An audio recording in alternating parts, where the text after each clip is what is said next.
My grandmother keeps a diary. April 10th, 41. I think the winter is gone. We have had lovely spring weather for over a week.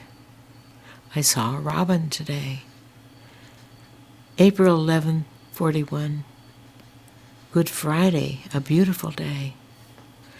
The strike at Ford's is settled today, and now one is likely to start with General Motors. I hope, and here the row of trees we all remember covers up her words.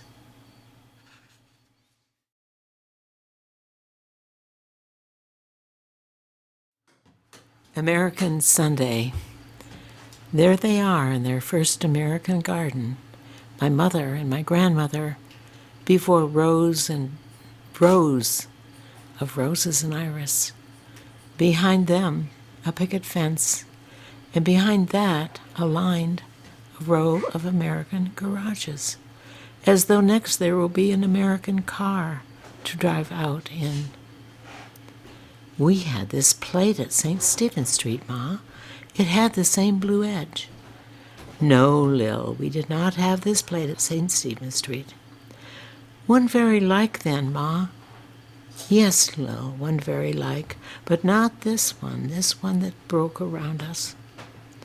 It broke against the garages, Ma, against that row of garages. Imagine the number of garages, even though the streetcars run downtown and back. And did we not put in our fare, Lil? Put in our proper fare. The change is any road. I could always do me sums. Do you miss our farthings, Ma? Our shillings and our farthings? Oh,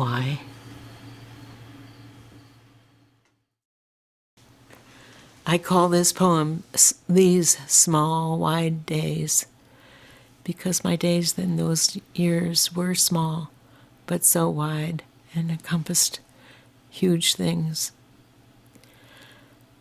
I wonder at the spare, rich way it has all turned out. The sherry glass golden, the toast popping up. See these pictures? 4 small boys and shoes I haven't seen. I only know those shy hands, those inherited smiles. And these letters from friends, their words like thongs, hands stripped and gripped at the far end. It hurts how they don't tire. I collect these lifelines too loose in my palms, believing blithely in my prophesied long one. What peril, what abyss could possibly surround this unferal home? Even poetry, these small wide days, prefers the fire, like a third dog dreaming an Olympian past, a cradled future.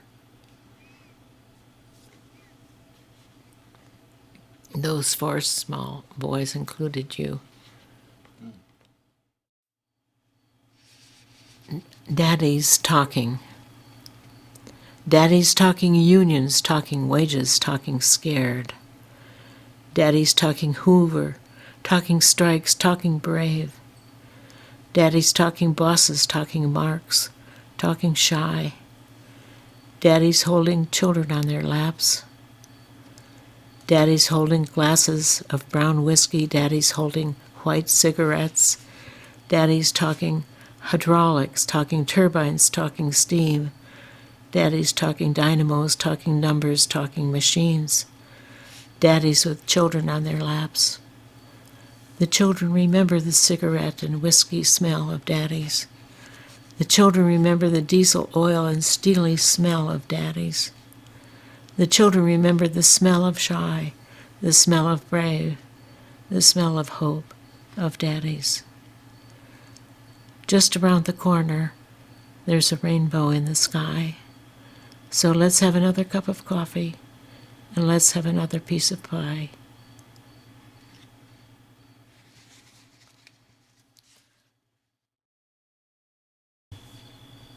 Dog poem.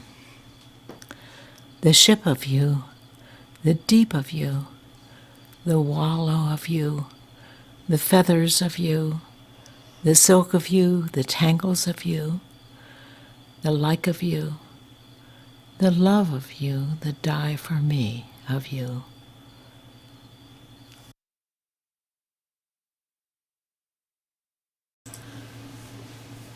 This poem is for my son Dan, who was born on May 4th.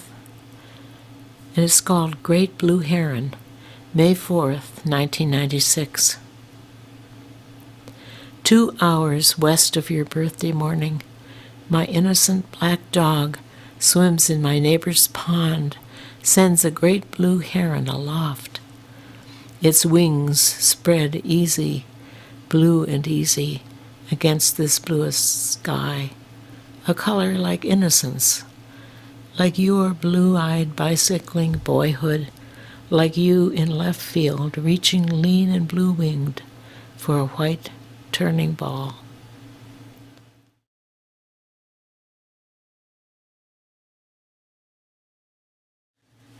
Gorgeous. Remember the watching birds that evening at the canyon, and the grasses through your stringing fingers, blonde and silent and soft. A pinion yearned up from its 3 sleeveless arms, and sudden raindrops fell on your face. Driving home, the hay pinged under the car, and the horses next door were spotted and gorgeous. But we were all gorgeous by then.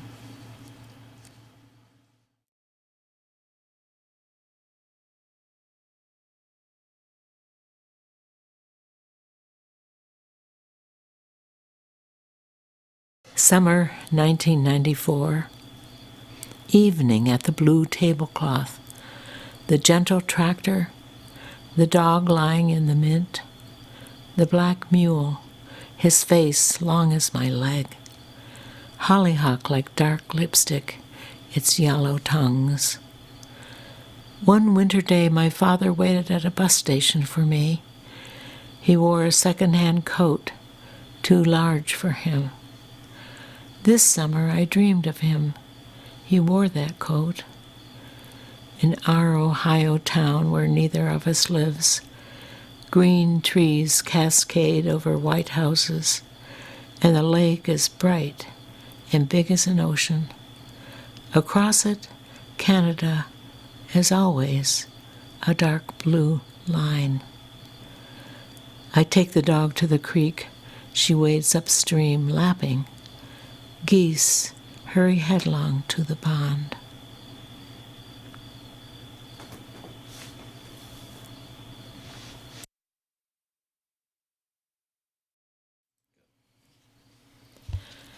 Your trip for Susan. You left with a backpack of journals and a tiny jackknife and headed west in a long white car, the kind grandfathers drive slowly to the barber shop. You were ready.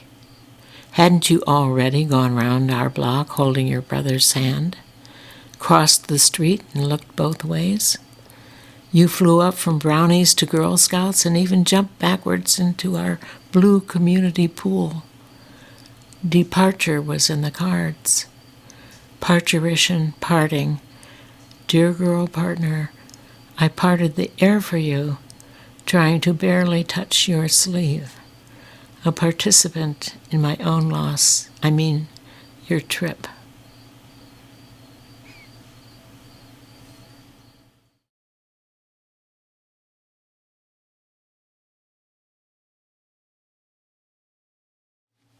Marmalade. Marmalade, that silent yellow planet of morning. Coined silver spoons, coffee cups spilling onto the grass, and the women, their silver shoes damp with dew. Remember the night, they say, the thunder of stars falling west, Orion clanging his sword as he went down, his dog barking.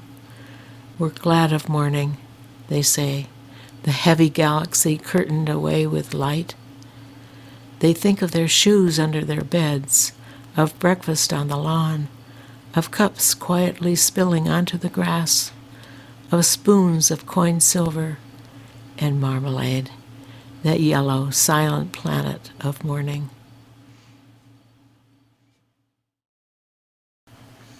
Chatelaine of Dreams.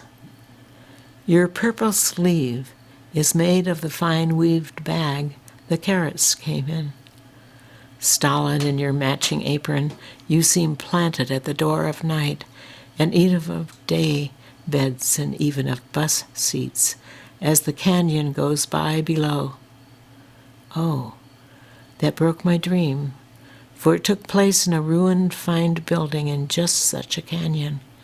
A well-wifed man held his son by the feet over a parapet, both laughing, sure of the contract. Other such men lay about on the debris, just as I would wish to were I one of them, instead of the dreamer, joined to my bed by white sheets, and even by this just lately wafted down white dish towel.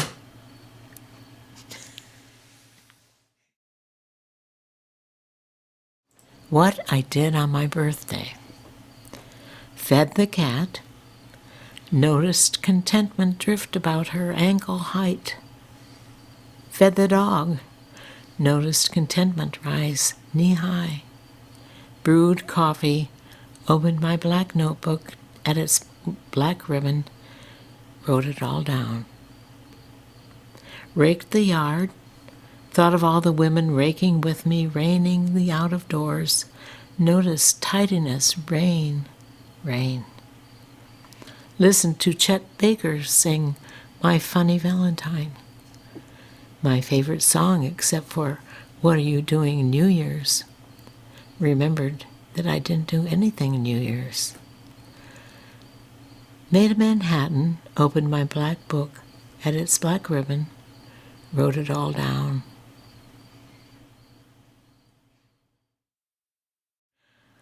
This is the eye with a cataract, the which loves to read alone at night, the other eye hiding from the 3 a.m. lamp. The focus of one eye reading shifts everything aside, and I see only the sinks on the left. I'm assigned a sink on the periphery to the right, but in the closed eye's sight. This is how I know it is a dream. We dishwashing women, clogged, aproned, wet, wash the plates of the late night guests. I note our happiness, and when behind my closed eye words speak, I know I am awake. How clean her bones will be, they say, anticipating the rattle into the ground.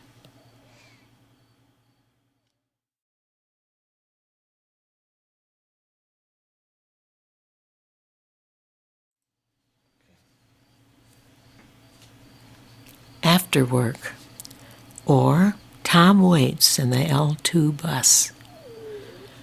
The big hinged door groans open, and our spent and silent gang, riding tired to our northwest apartments, welcomes yet more members. Stopping on the red, going on the green, lurch and lean, part and accommodate. We let each other off one by one by one. All alone, yet social as hell, we dance down our kitchens to the heart of Saturday night.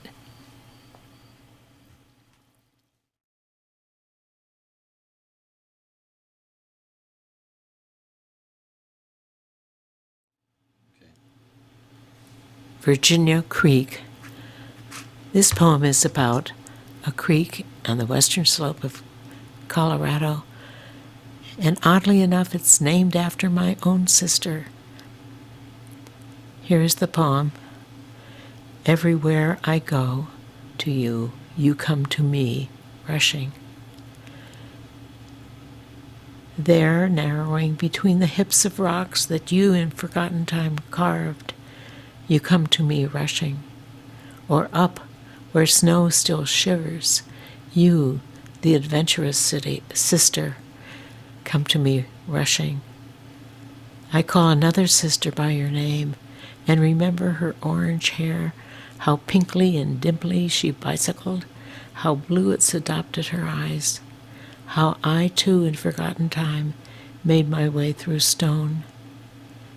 Down here, mixed with bigger waters, where the bridge's two edges watch you come, watch you go, you, the longer, darker sister, come to me rushing.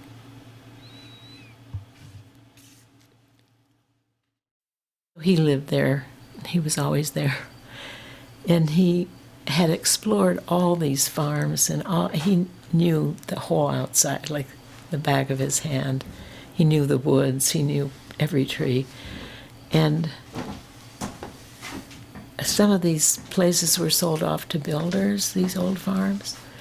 And he decided, there's something called Ironwood. It's an ironwood tree, I guess, and it's really hard wood.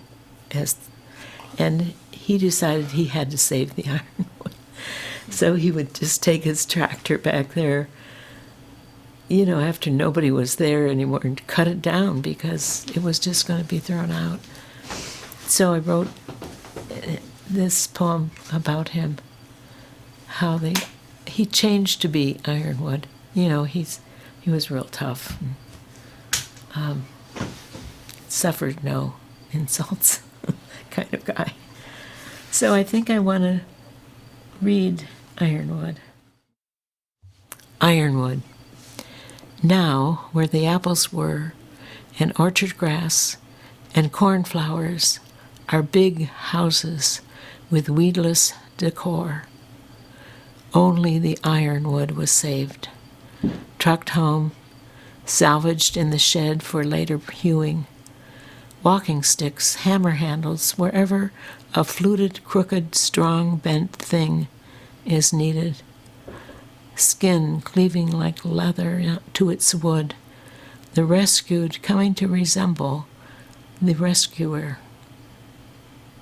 After a while, I thought of him as Ironwood. He was the kind of person who would get in bar fights, and once his eyeball rolled out on his cheek, and he just put it back, continued drinking, no doubt. But this is a story even from his friends. You know, you think, oh, Jimmy, I don't believe you. He said, ask so-and-so. I wasn't going to let that sucker be out of my... And that's how he talked. What was his name? Jim.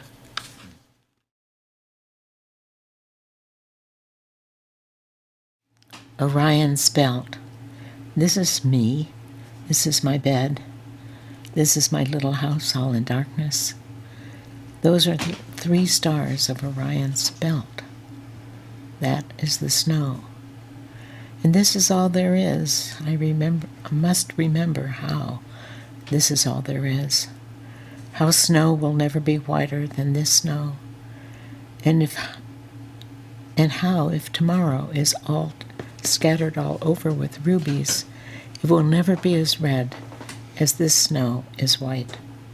Those stars, these words that woke me, saying, this is me, this is my bed, this, my little house all in darkness, those, the 3 stars of Orion's belt.